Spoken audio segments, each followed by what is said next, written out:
Hello everyone, my self Rahul Vyas from PSC अड्डा। Friends, आज के इस टॉपिक पर हम यह चर्चा करेंगे कि अक्षांश एवं देशांतर रेखाएं, लैटिट्यूड एंड लॉन्गिट्यूड लाइंस आखिर है क्या, आखिर उनका भूगोल में महत्व क्या है, किस प्रकार से हम इनका उपयोग करते हैं और हम किस प्रकार से इनका यूज़ करते हैं। आज के टॉपिक पर हम इसी में डिस्कस करने वाले हैं। और ये बहुत ही महत्वपूर्ण टॉपिक इसलिए है क्योंकि यहाँ से हम टाइम निकालना भी सीखेंगे। फर्स्ट ऑफ ऑल, जब हम अक्षांश रेखाओं की डेफिनेशन के बारे में बात करें कि अक्षांश रेखाएं हम डेफिनेशन के अकॉर्डिंग किसे कहते हैं, तो इसकी डेफिनेशन होगी भूपृष्ठ पर स्थित भूमध्य रेखा के उत्तर या दक्षिण में एक याम्योत्तर पर किसी भी बिंदु को पृथ्वी के केंद्र से मापी गई कोणीय दूरी क्या कहलाती है? अक्षांश कहलाती है। अब इस डेफिनेशन को हम समझेंगे, आखिर इसमें कहा क्या गया है। भूपृष्ठ पर स्थित, सबसे पहले आप यहाँ पर ये देखेंगे, ये हमारी पृथ्वी है, ठीक है, ये पृथ्वी है हमारी। अब इस पे भूपृष्ठ पर स्थित ये भूमध्य रेखा हो गई 0 डिग्री। इस पर स्थित उत्तर या दक्षिण यानी कि नॉर्थ और साउथ, इस वाले एरिया में याम्योत्तर पर, याम्योत्तर किसे बोला जाता है तो इन्हीं रेखाओं को बोला जाता है, किसी भी बिंदु को पृथ्वी के केंद्र से मापी गई दूरी। अब हमने यहाँ पर जब भूपृष्ठ पर हमारी अर्थ पर एक काल्पनिक जो है रेखाएं मानी है, इसको हम निकालेंगे कैसे? तो यहाँ पर आप देखेंगे कि जो हमारे भूमध्य रेखा का सेंटर पॉइंट है, अर्थ का सेंटर पॉइंट, ठीक है, यहाँ पर ये वाला। तो यहाँ से जब हम ऊपर से एक लंब डालेंगे, ठीक है, यहाँ पर जब लंब डाला जाता है तो इस दोनों के बीच जो है कोण कितना बन जाता है, तो 90 डिग्री का कोण बन जाता है, ठीक है। यहाँ पर आप देखेंगे ये 90 डिग्री का जब कोण बन जाएगा तो इसको जब हम अलग अलग यहाँ से कोण के माध्यम से इस प्रकार से जब निकालेंगे तो यहाँ पर 10 डिग्री, फिर इसके ऊपर 20 डिग्री, फिर 30 डिग्री, फिर ऐसे धीरे धीरे करके जो है 90 डिग्री तक हम यहाँ पर पहुँचेंगे। कैसे पहुँचे? तो जब हम पृथ्वी के केंद्र से उस पर लंब डालते हैं तो 90 डिग्री का यहाँ पर एंगल बनता है, और इसके बाद जब हम एक एक करके 1 बाय 1 जब कोणीय दूरी निकालते हैं तो 10 डिग्री के समांतर फिर यहाँ पर इस प्रकार से 10 डिग्री जो है लाइन क्रिएट हो जाती है। फिर इसके बाद हम 20 डिग्री लाइन को बनाते हैं, फिर इसके बाद 30 डिग्री, और ऐसे करते करते हमारे यहाँ पर विभिन्न जो है अक्षांश रेखाएं बन जाती हैं। इसे ही हम क्या कहते हैं? अक्षांश रेखाएं कहते हैं, ठीक है। तो ये इस डेफिनेशन के अकॉर्डिंग आपको ज्ञात होना चाहिए कि हम अक्षांश रेखाएं किसे कहते हैं और हम इन अक्षांश रेखाओं को किस प्रकार से निकालते हैं। अक्षांश रेखाएं और देशांतर रेखाएं दोनों ही क्या है? काल्पनिक रेखाएं, हमारे द्वारा सिर्फ कल्पना मात्र की रेखाएं, जिनके अकॉर्डिंग हम पूरे भूगोल में इनको यूज करते हैं और इन्हीं के अकॉर्डिंग हम चलते हैं। अब हम अक्षांश रेखाओं को और अच्छे से समझेंगे यहाँ पर कि ये हमारी है अर्थ, ठीक है। तो लैटिट्यूड लाइंस क्या होती हैं? सबसे पहले कि इसके भूमध्य रेखा पर, ठीक है, यहाँ पर एक हम रेखा खींचते हैं जिसे हम बोलते हैं 0 डिग्री, और इसे बोला जाता है भूमध्य रेखा। इसे विषुवत रेखा भी कहते हैं और इंग्लिश में बोला जाता है इक्वेटर, ठीक है। तो 0 डिग्री जब हम यहाँ पर पूरी अर्थ के बीचों बीच खींचते हैं तो यह क्या करती है? भूमध्य रेखा पृथ्वी को 2 बराबर भागों में बांटती है।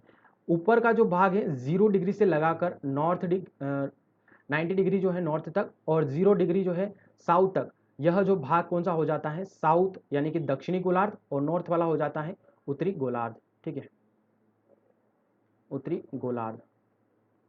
इसी प्रकार से दक्षिण वाला जो है कौन सा गोलार्ध हो जाएगा? तो दक्षिणी गोलार्ध। यानी कि सबसे पहले तो जो 0 डिग्री है हमारी भूमध्य रेखा है, वह क्या करती है? तो अर्थ को 2 बराबर भागों में बांटती है। ऊपर का जो भाग होगा उसे हम कहते हैं उत्तरी गोलार्ध, और दक्षिण का भाग जो होगा उसे हम कहेंगे साउथ यानी कि दक्षिणी गोलार्ध, ठीक है।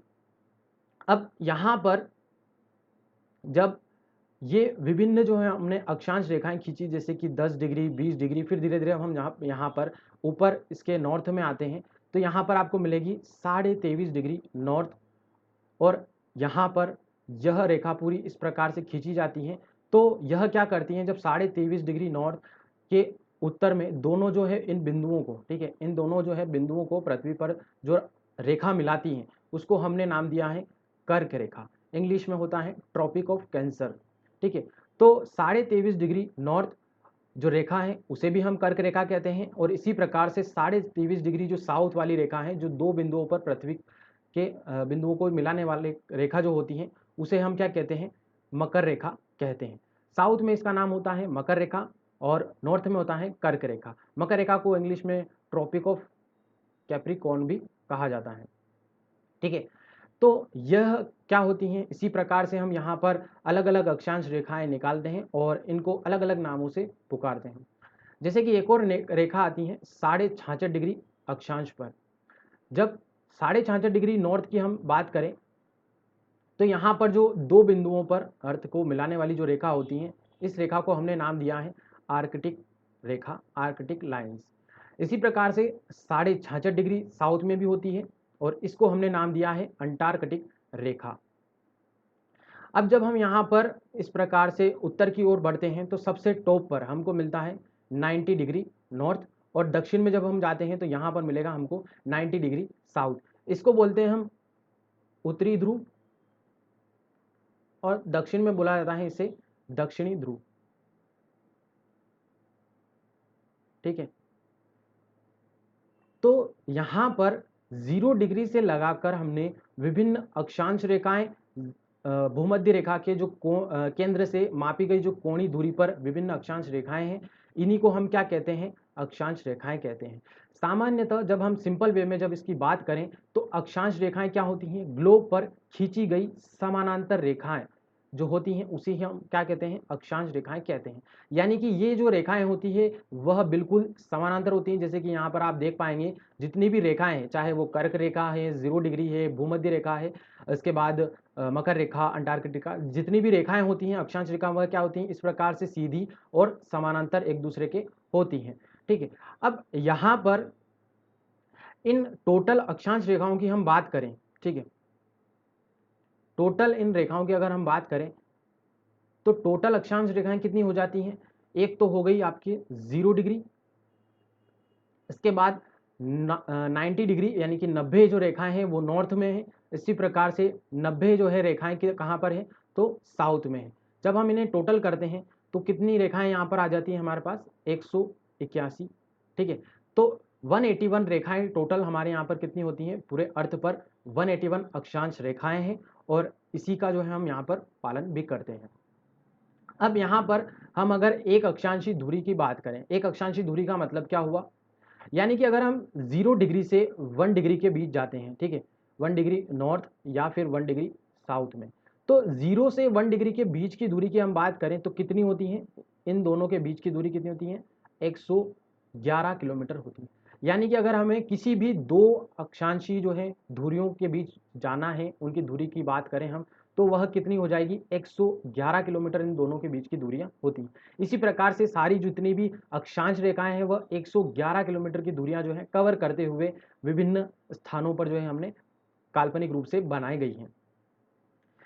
अब यहाँ पर हमने अक्षांश रेखाओं की बात की है। अब इसी प्रकार से हम जब लॉन्गिट्यूड रेखाओं की बात करें यानी कि देशांतर रेखाओं की, तो सबसे पहले हम देखेंगे कि आखिर देशांतर रेखाएं हम परिभाषा के अनुसार, डेफिनेशन के अकॉर्डिंग हम देशांतर रेखाएं किन्हें कहेंगे, किसी स्थान की कोणीय धुरी, ठीक है, कोणीय धुरी जो प्रधान याम्योत्तर के पूर्व या पश्चिम में होती हैं, इसे क्या बोलते हैं हम, देशांतर रेखाएं कहते हैं। फिर यहाँ पर वही बात आ जाती है जिस प्रकार से हमने 0 डिग्री थी अक्षांश रेखा, उसमें हमने कोणीय धुरी जो है निकाली और अलग अलग रेखाओं को बनाया है। उसी प्रकार से जो प्रधान याम्योत्तर, ठीक है, जो 0 डिग्री होती हैं इसके पूर्व या पश्चिम में ये हो जाती हैं। यहाँ पर हम इसको एक अर्थ का स्वरूप दे देते हैं यहाँ पर, ठीक है, थोड़ा। तो यहाँ पर ये जो 0 डिग्री जाती है देशांतर रेखा, इसके पूर्व में यहाँ पर ईस्ट में और पश्चिम में वेस्ट में जो भी स्थान की कोणीय धुरी होती हैं उसको यहाँ पर निकालने के बाद जो रेखाएं बनती हैं उसको क्या कहते हैं हम, देशांतर रेखाएं कहते हैं, ठीक है। थोड़ा सा मैप ऐसा ही रहा है, यहाँ पर दिक्कत आती है कि पेट पर बनाने में, ठीक है। तो यहाँ पर अब हम जब देशांतर रेखाओं को मैप में देखें तो यहाँ पर आप अच्छे से समझ पाएंगे कि देशांतर रेखाएं आखिर है क्या। ठीक है, तो यहाँ पर 0 डिग्री जो रहेगी इसे हम कहते हैं, यहाँ पर ये 0 डिग्री दिख रही है आपको, इसे हम कहते हैं प्रधान याम्योत्तर रेखा, एक तो ठीक है याम्योत्तर रेखा। इसके अलावा 0 डिग्री को हम कहेंगे ग्रीनविच रेखा, ठीक है, या फिर इसे मध्याह्न रेखा भी कहा जाता है, प्रधान मध्याह्न रेखा। ठीक है, तो इसके 3 नाम हैं अलग अलग। प्रधान याम्योत्तर रेखा का मतलब क्या होता है, क्योंकि यह मेन रेखा है जिसको हम आधार मानकर ही अन्य जो है प्रधान यामोत्तर के अकॉर्डिंग ही जो है अन्य देशांतर रेखाओं को निकालते हैं, इसलिए इसे प्रधान यामोत्तर रेखा कहा जाता है, इसे मध्याह्न रेखा भी कहते हैं। और जो ग्रीनविच वेधशाला है ब्रिटिश की, वह ग्रीनविच जो शहर है लंदन के समीप, वहां से यह रेखा होकर गुजरती है यहाँ पर, तो इसलिए इसे एक और नाम दिया जाता है ग्रीनविच रेखा। ठीक है, GMT, ठीक है, इस रेखा को बोला जाता है ग्रीनविच मीन टाइम के अकॉर्डिंग। ठीक है, अब आपको ज्ञात होगा एक तो कि हम देशांतर रेखाओं के अकॉर्डिंग ही जो है टाइम निकालते हैं, समय जो हमारा निर्धारित होता है वह हम इस देशांतर रेखाओं के अनुसार ही जो है निकालते हैं। वह किस प्रकार से निकाला जाता है वह अभी हम देखेंगे, पहले यहाँ पर कुछ और चर्चा कर लेते हैं देशांतर रेखाओं के बारे में। जब 0 डिग्री देशांतर रेखा पृथ्वी को 2 भागों में डिवाइड करती है तो 0 डिग्री से लगाकर इसके ईस्ट वाला जो भाग होता है इसको हम कहते हैं 0 डिग्री से लगाकर 180 डिग्री पूर्व वाला एरिया, तो इसको हम कहते हैं यहाँ पर पूर्वी गोलार्ध। ठीक है, पूर्वी गोलार्ध हम इसे कहते हैं। जब 0 डिग्री से हम यहाँ पर इस वेस्ट वाले भाग को डिवाइड करते हैं तो 0 डिग्री से लगाकर 180 डिग्री पश्चिम तक वाला जो भाग है उसको हम कहते हैं वेस्ट वाला, यानी कि पश्चिमी गोलार्ध, पश्चिमी वाला भाग। ठीक है, तो इस प्रकार से हमारे ने देखा कि जो अक्षांश रेखाएं हैं वह 0 डिग्री उत्तरी गोलार्ध और दक्षिणी गोलार्ध में बांटती हैं। इसी प्रकार से देशांतर रेखा जो 0 डिग्री है वह पूर्वी गोलार्ध और पश्चिमी गोलार्ध को यहाँ पर हमारी पूरी अर्थ को बांटती हैं। और देशांतर और अक्षांश रेखाएं दोनों क्या हैं, काल्पनिक रेखा है, हमारे द्वारा मानी गई कल्पना की गई रेखाएं। ठीक है, अब यहाँ पर हम जब बात करें कि देशांतर रेखाओं की उपयोगिता के बारे में, ठीक है, तो एक चीज तो यहाँ पर यह आती है कि इसके द्वारा जो हम समय निकालते हैं, ठीक, वह किस प्रकार से निकाला जाता है। सिंपल वे में आप यहाँ पर एक डेफिनेशन यह भी याद रखिए कि देशांतर रेखा हम किसे कहेंगे, ग्लोब पर जो उत्तरी ध्रुव और दक्षिणी ध्रुव को मिलाती है उस रेखा को हम क्या कहते हैं।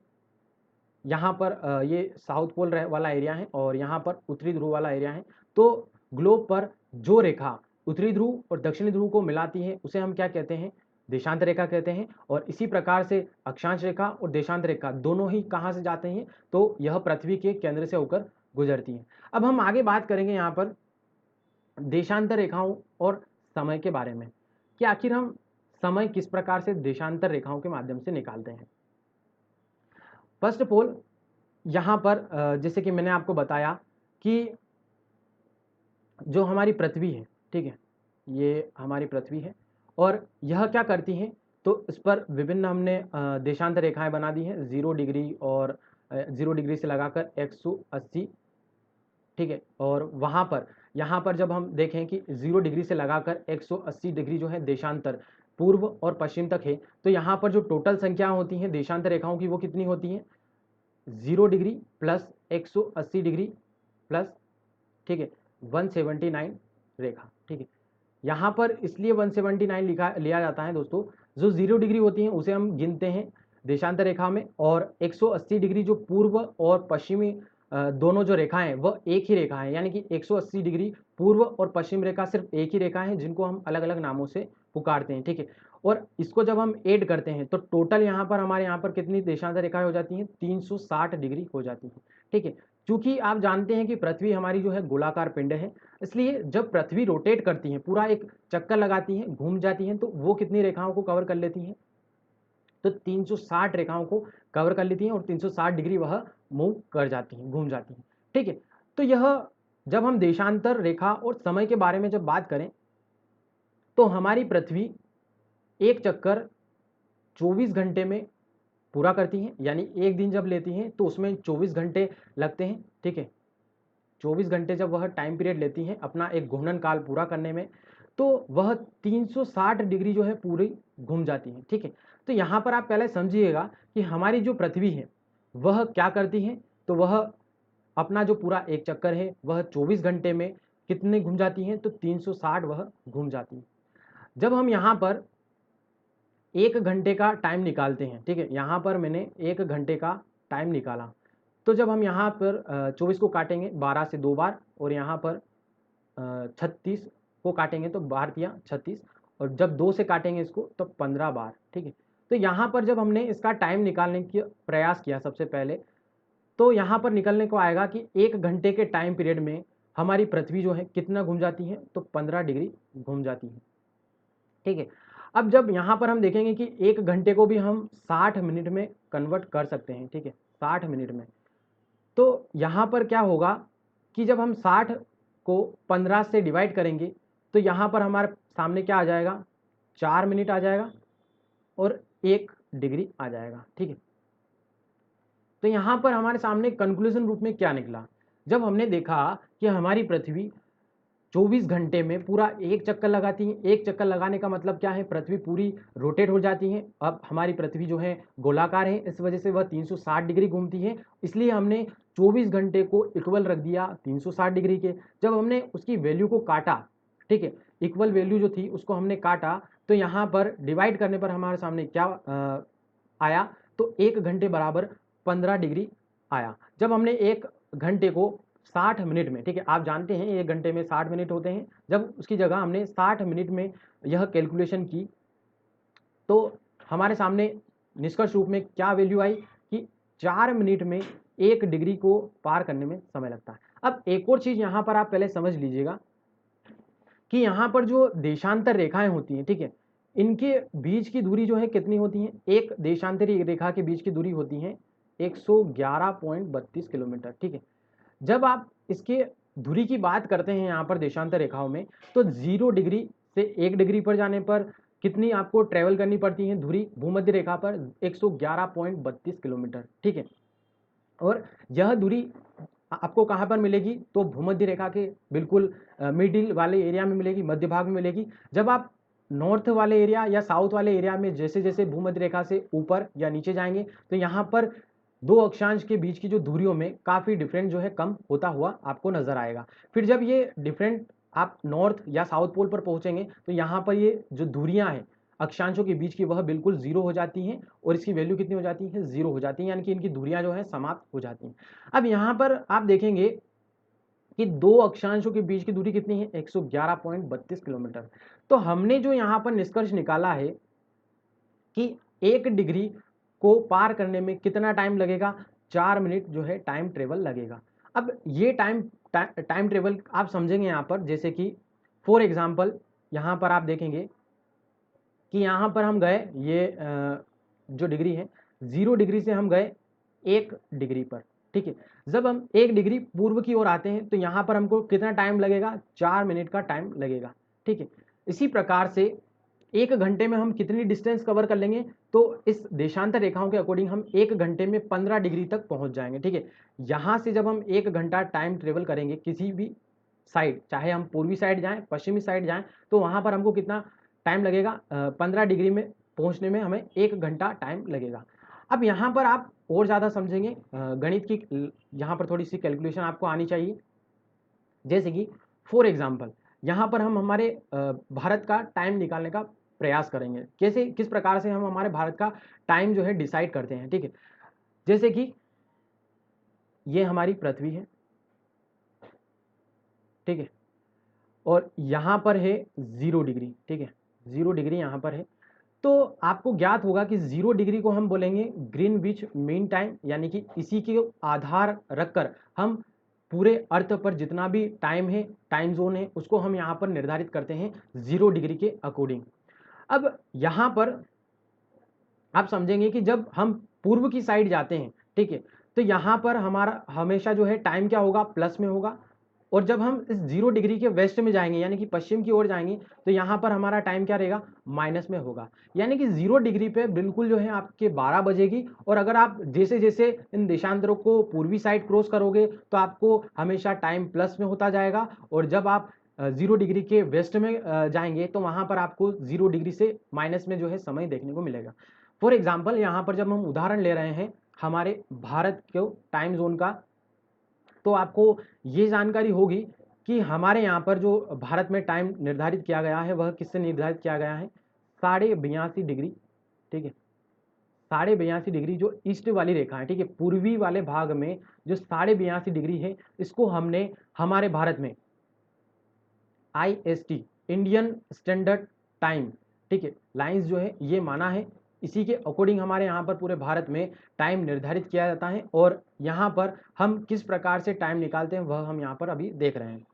जैसे कि मैंने आपको बताया कि 1 डिग्री को पार करने में आपको कितना समय लगता है, तो 4 मिनट लगते हैं।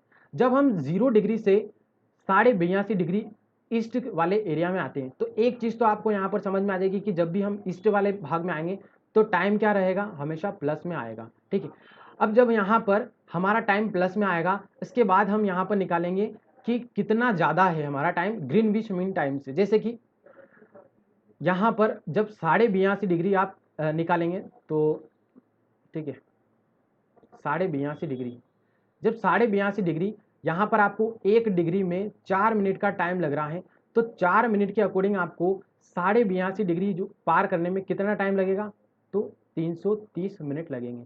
330 मिनट इसलिए लगेंगे क्योंकि आप यहाँ पर जो टाइम ले रहे हैं वह कितना है, 4 मिनट का टाइम है। यानी कि 82.5 जो डिग्री है इस तक पहुँचने में आपको कितना टाइम लगेगा, 4 मिनट के अकॉर्डिंग 330 मिनट जो है लगेंगे। जब हम इस मिनट को घंटे में कन्वर्ट करते हैं तो 60 से डिवाइड करते हैं।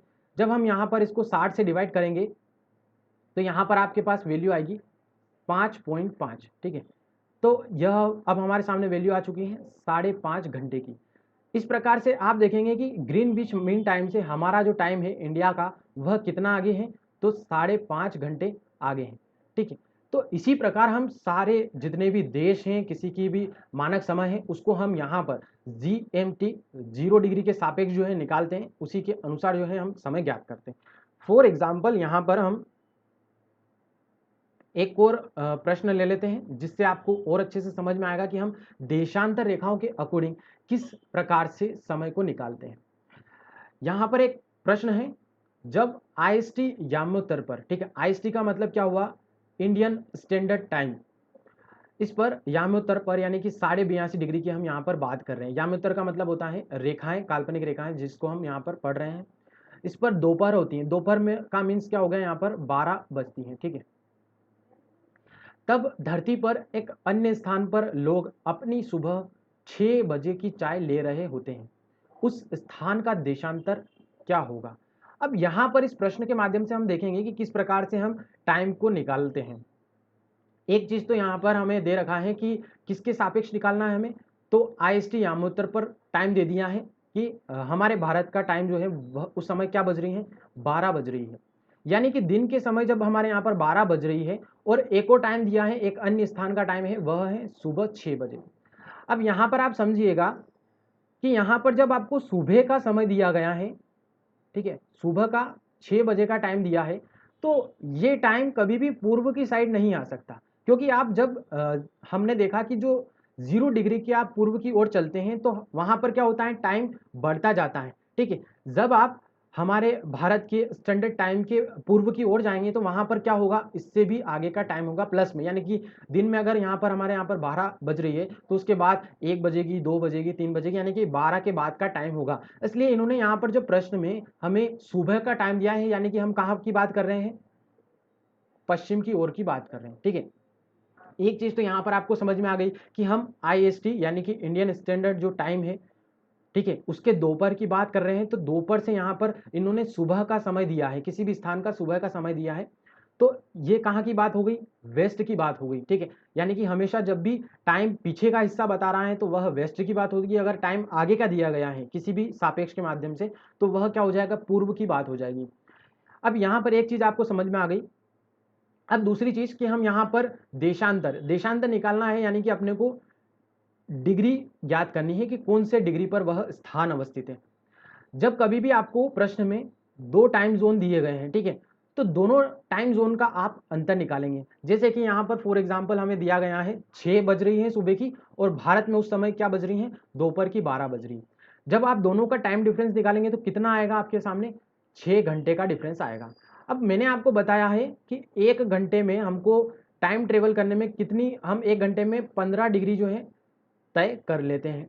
अब जब हम 1 घंटे में यहाँ पर 15 डिग्री जो है पार कर पाते हैं, तो इसी प्रकार से जब हम इस इक्वेशन को बैलेंस करेंगे तो एक में जब हमको 6 घंटे का टाइम चाहिए, तो 15 में आपको 6 डिग्री, ठीक है, 15 डिग्री में आपको 6 का मल्टीप्लाई करना पड़ेगा, ठीक है। तो यहाँ पर आपकी इक्वेशन क्या आ जाएगी, 6 घंटे में आ जाएगी, और 15 में जब आप 6 का मल्टीप्लाई करेंगे तो यहाँ पर क्या आ जाएगा, 90 की वैल्यू आ जाएगी। यानी कि आप 6 घंटे में कितना डिग्री और जाओगे, तो 90 डिग्री और जाओगे। इस प्रकार से आपका इस क्वेश्चन का आंसर क्या निकला, 90 डिग्री वेस्ट निकला। यानी कि जो टाइम है सुबह 6 बजे का, जहां पर लोग चाय पी रहे हैं, वह टाइम कौन से डिग्री देशांतर पर अवस्थित है, 90 डिग्री वेस्ट पर अवस्थित। फिर मैं एक बार फिर आपको समझा देता हूं। हमने यहाँ पर टाइम लिया है आईएसटी, यानी कि इंडियन स्टैंडर्ड टाइम का, जब भारत में दोपहर 12 बज रही है, तब किसी एक और अन्य स्थान पर सुबह 6 बज रही है। जब दोनों में टाइम डिफरेंस 6 घंटे का है और हमें 1 घंटे में 15 डिग्री हम जब क्रॉस कर पाते हैं देशांतर रेखाओं को, तो उसमें जब हम 6 घंटे की वैल्यू निकालेंगे तो 6 घंटे में हम कितना कर लेंगे, 15 छंग 90 डिग्री। तो जब हम 6 घंटे में 90 डिग्री निकाल रहे हैं, तो वेस्ट हमने कहाँ से निकाला, जब हम प्लस में बात कर रहे हैं, यानी कि जो डिफरेंस है वह हमेशा क्या हो रहा है, हम पहले की बात कर रहे हैं, इसलिए हमने यहाँ पर वेस्ट लिखा है, ठीक है। तो 90 डिग्री हम जब वेस्ट में आएंगे तो वहाँ पर क्या हो जाएगी, सुबह का टाइम यहाँ पर हमें हमारे सामने निकल आएगा। इसी प्रकार से सारे क्वेश्चंस को आप हल कर पाएंगे देशांतर रेखाओं टाइम जोन के अकॉर्डिंग।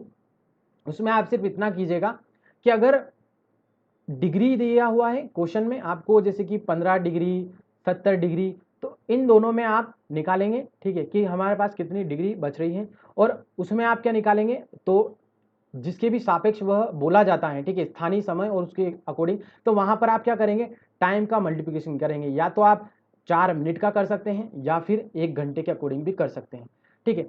तो जब आप डिग्री दिया हुआ है प्रश्न में और टाइम पूछे, तो आपको डिग्री में क्या करना पड़ेगा, उसमें टाइम का मल्टीप्लिकेशन करना पड़ेगा। अगर प्रश्न में आपको 2 टाइम दिए हैं तो टाइम में डिफरेंस निकालिएगा, और डिफरेंस जो आएगा उसमें आप क्या करेंगे, डिग्री का मल्टीप्लिकेशन करेंगे। तो इस प्रकार से आपका आंसर जो है ज़रूर निकल के आ जाएगा। इस पर आप प्रैक्टिस जरूर कर सकते हैं। वैसे आप जब भी देखेंगे तो एमपीपीएससी में देशांतर में कभी भी यह प्रश्न नहीं बनता है कि आप टाइम जोन निकाल के बता दीजिए, ठीक है। वहाँ पर यह हम बेसिक इनपुट के लिए हम यहाँ पर समझ रहे हैं कि अगर आपको वर्ल्ड ज्योग्राफी में देशांतर रेखाएं पढ़ेंगे तो वहाँ पर किस प्रकार से हम किसी भी स्थान के समय को निर्धारित करते हैं वहाँ पर, और किस प्रकार से हम टाइम को निकालते हैं।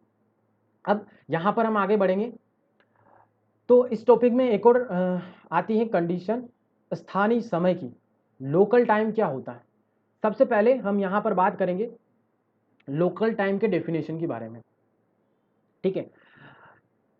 यह टाइम क्या होता है, यह पृथ्वी पर स्थान विशेष का सूर्य स्थिति से परिकलित समय है। यानी कि जो स्थानीय समय होता है वह सूर्य की स्थिति के अकॉर्डिंग हम यहाँ पर देखते हैं। स्थानीय मध्याह्न समय वह समय है जब सूर्य उस स्थान विशेष पर लंबवत चमकता है। इसका मतलब क्या हुआ, जब कभी भी किसी भी एक पर्टिकुलर आप स्थान ले सकते हैं, विशेष स्थान ले सकते हैं, जहां पर सूर्य बिल्कुल आपके नॉर्थ पर चमक रहा है। जैसे कि फॉर एग्जांपल आप इस स्थान पर खड़े हैं और वहां पर सूर्य की स्थिति बिल्कुल नॉर्थ में है, 90 डिग्री पर आपके बिल्कुल सिर पर सूर्य चमक रहा है, ठीक है। तो जब सूर्य आपके सिर पर चमकता है तो हम उस स्थिति को क्या मानते हैं कि यहाँ पर दोपहर हो रही है। इसी प्रकार से अगर सूर्य की स्थिति क्या है, सुबह की स्थिति है, यानी कि मॉर्निंग टाइम में, तो वहां पर हम क्या मानेंगे कि अभी जो है सुबह हुई है। इसी प्रकार से अगर शाम हो रही है सूर्य के स्थिति के अकॉर्डिंग, तो वहां पर हम क्या मानते हैं कि सूर्य की स्थिति के अकॉर्डिंग हम किसी भी स्थान विशेष का जो है हम यहाँ पर टाइम देखते हैं। अब आप समझेंगे यहाँ पर कि स्थानीय टाइम हम किस प्रकार से निकालते हैं, ठीक है।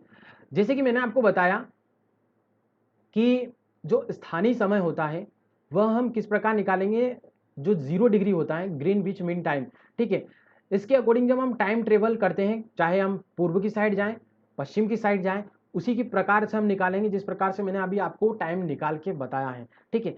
अब यहाँ पर 0 डिग्री के अकॉर्डिंग हम जब टाइम ट्रेवल निकालते हैं तो वह हमारा क्या हो जाता है, स्थानीय समय हो जाता है।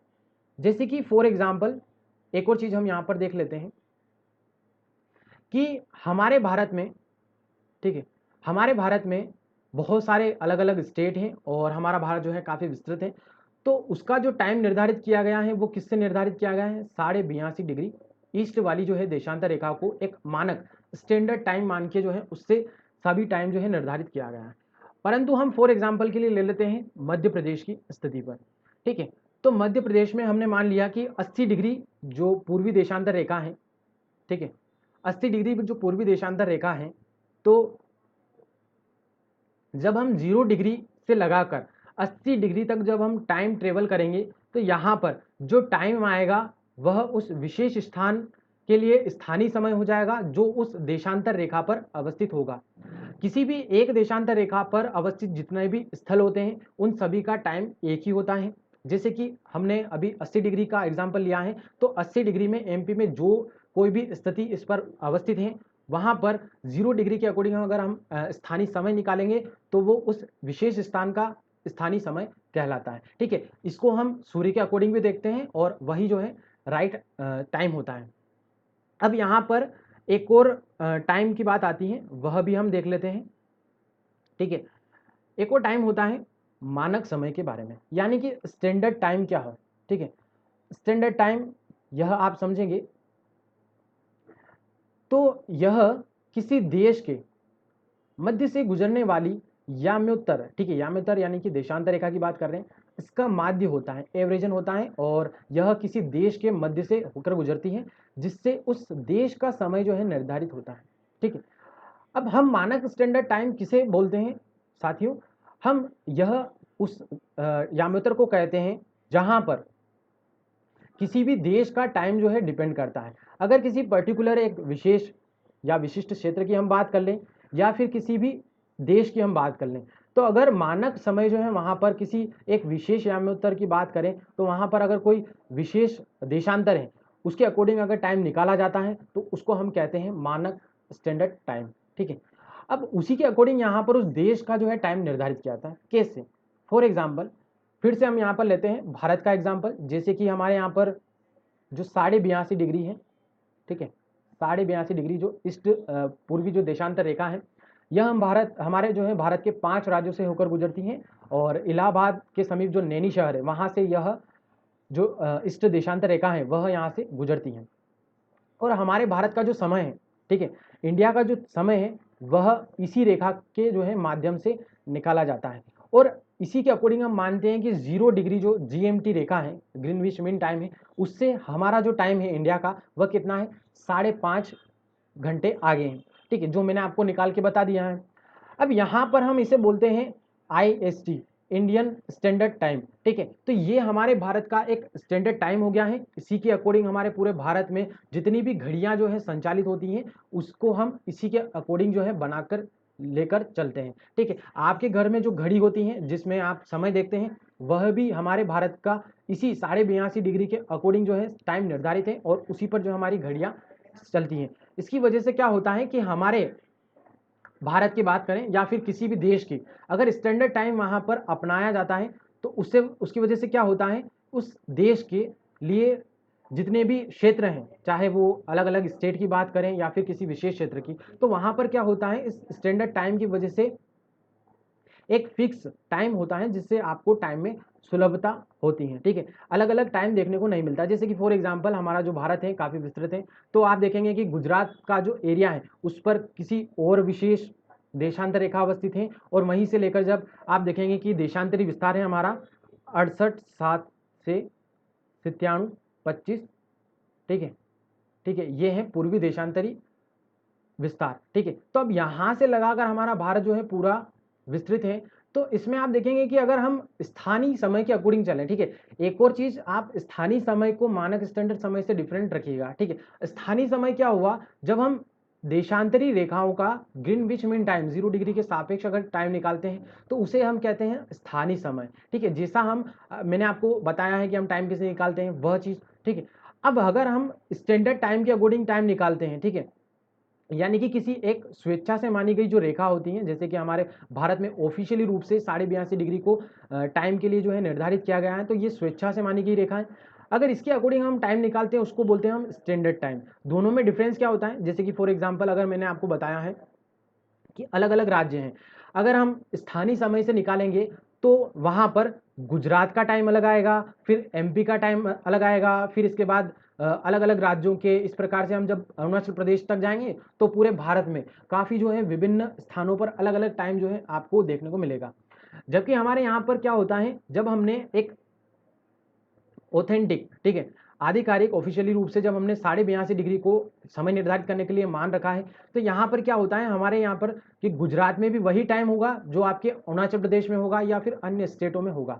चाहे वहाँ पर सूर्य की अवस्थिति किसी भी प्रकार की हो, चाहे वहाँ पर सुबह हो रही है शाम हो रही हो, परंतु जब आपकी घड़ी में 5:30 बज रही होगी, 7 बज रही होगी, वही का वही टाइम कहाँ पर आपको पूरे भारत के अन्य स्टेट में भी वही मिलेगा। तो यह होता है किसी भी देश का स्टैंडर्ड टाइम, जिसके अकॉर्डिंग पूरे देश का टाइम निकाला जाता है। स्थानीय समय क्या होता है, स्थानीय समय किसी भी एक देशांतर के अकॉर्डिंग निकाला जाता है, जैसा कि हम 0 डिग्री के सापेक्ष निकालते हैं। ठीक है, तो ये अलग अलग डिफरेंट प्रकार की होती हैं, और इसकी वजह से मानक समय की वजह से हमें क्या फ़ायदा मिलता है, तो यहाँ पर हमारी जो घड़ियाँ हैं वह प्रशासित करने के लिए यानी कि संचालित करने के लिए काफ़ी हमें सुलभता होती है। अलग अलग टाइम आपको जो है देखने को नहीं मिलेगा। ठीक है, तो यहाँ पर अब आप ये समझ जाएंगे कि मानक जो समय है वह किसी किसी देश के लिए भी अलग हो सकता है। जैसे कि फॉर एग्जाम्पल यहाँ पर जब हम बात करें कि पूरे वर्ल्ड का जो टाइम जोन है, ठीक है, पूरे वर्ल्ड का जब हम टाइम जोन की बात करें तो पूरे पृथ्वी के टाइम जोन को कितने भागों में बांटा गया है, तो 24 जोनों में विभक्त किया गया है, और इसके अकॉर्डिंग पूरे वर्ल्ड पर जो है टाइम को निर्धारित किया जाता है अलग अलग प्रकार से। अब अगर हम स्टैंडर्ड टाइम की बात करें तो काफ़ी जो है देश हमारे अर्थ पर बहुत ही विस्तृत भूभाग में फैले हुए हैं, जैसे कि यूएसए, फिर यूएसएसआर यानी कि सोवियत संघ की जब हम बात करें, अभी वर्तमान में वह रूस है, तो रूस काफ़ी विस्तृत है।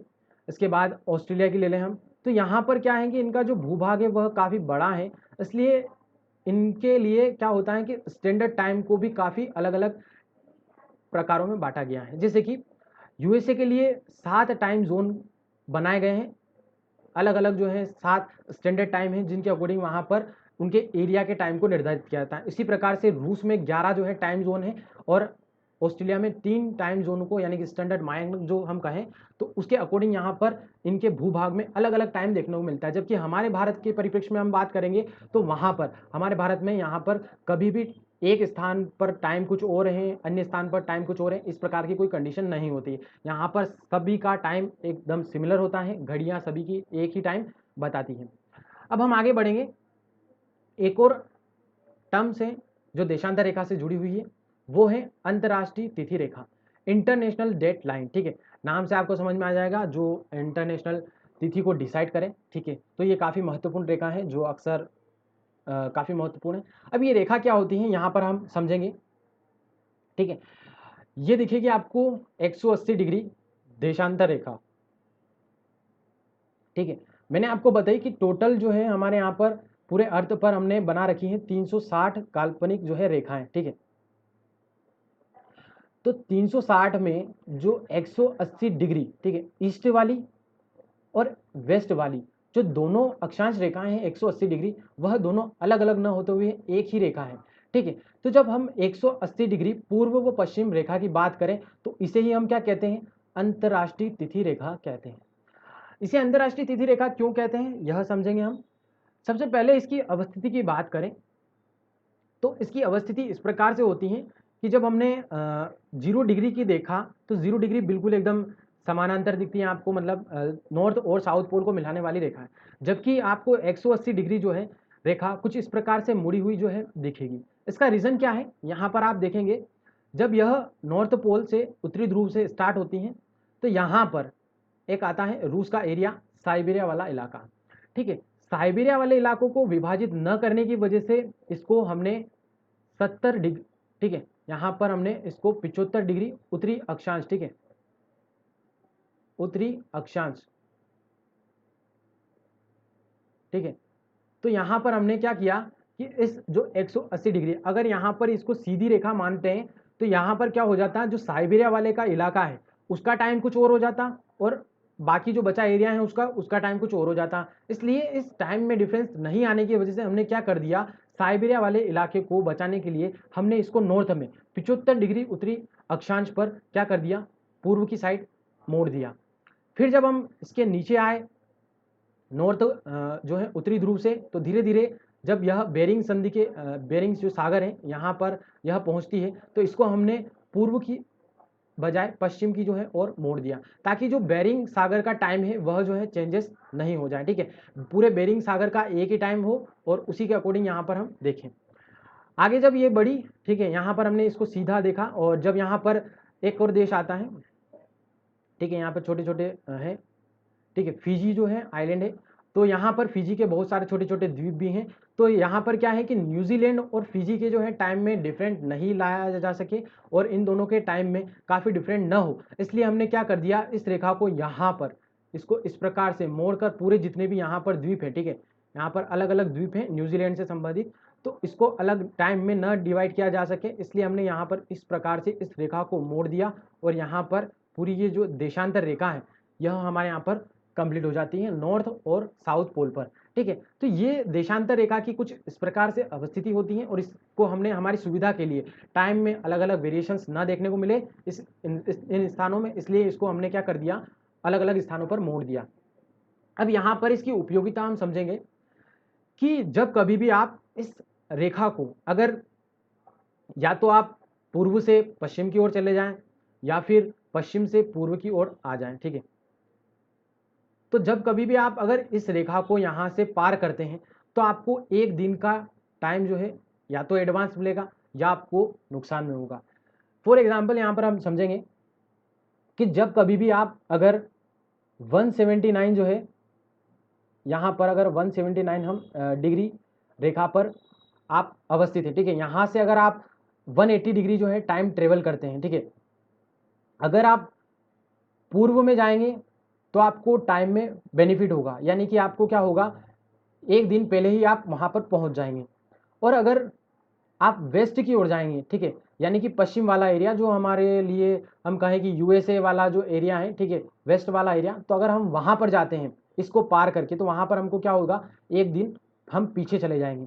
फॉर एग्जाम्पल यहाँ पर हम जब समझ रहे हैं 179 डिग्री को हम यहाँ पर ले लेते हैं, तो जब 179 डिग्री ईस्ट से, ठीक है, ईस्ट से जब आप 180 डिग्री को इस प्रकार से क्रॉस करके वेस्ट में जाते हैं, ठीक है, तो यहाँ पर क्या होगा, ईस्ट वाला जो टाइम है वह क्या चल रहा है, पहले चल रहा है।